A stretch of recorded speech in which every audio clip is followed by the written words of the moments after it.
When we think of community, it's places like Paterson that in many ways are physical emblems of that abstract term. This is our Yellowstone. It is the immigrant story. It's hard to get urban national parks going. We fought really hard to get this one going because it's worth it. Get your education, don't forget from whence you came, and the world is gonna know your name. What's your name, man? Alexander Hamilton. For the first century of its existence, the Park Service focused on bringing people to the great wilderness parks of the West. But what we did in Paterson is we brought a park to the people. New Jersey's newest designation is the Great Falls in Paterson. My first order of business on my first day is to welcome all of you to Paterson Great Falls National Historical Park. Congressman Bill Pascrell spent his career fighting to put it on the map.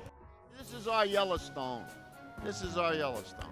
This is the only park where you join the aesthetic with the historic American Revolution and industry. We have to build that bridge between the city and the National Park Service just to make sure that we all here and we all care for one cause, one town, one city, one Paterson.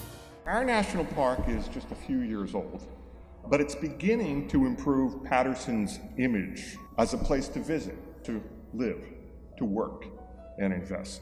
Now, of course, Paterson's hip, cool founding father, Alexander Hamilton, will be a part of this historical story and tell the story of what Hamilton was trying to do in Paterson, because it's a very inspiring story for everyone who visits Paterson.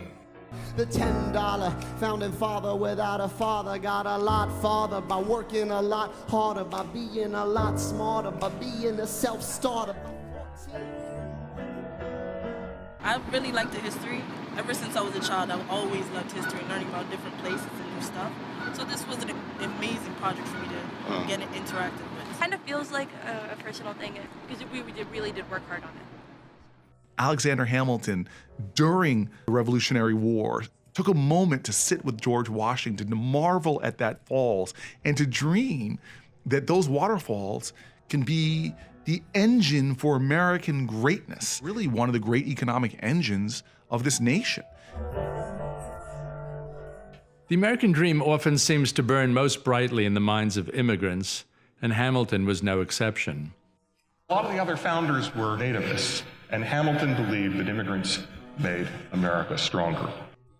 You have these vibrant ethnic communities, immigrant communities, and communities that have been there for generations. You have Main Street, where you can eat the best falafel, I would argue, in all the United States. Not only the falls, but how it's next to these old rundown factories, and they have a rich history from the silk trade, and how much that was part of the city, how diverse the city is. You get that kind of cultural cauldron together.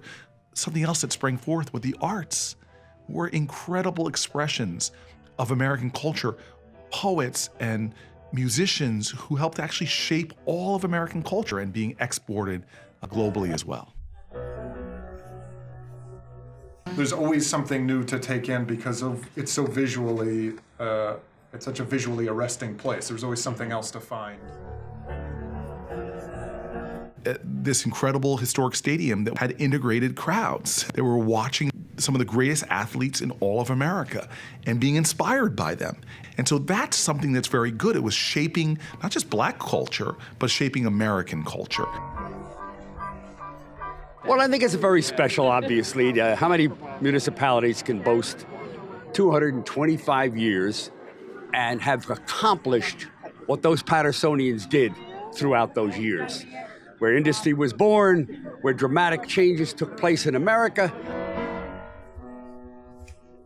We're looking back on the extraordinarily rich history of Paterson because of a man who always dared to look forward. In Paterson, celebrate the past by looking to the future. And as Alexander Hamilton taught us, the future is what we make it. We'll never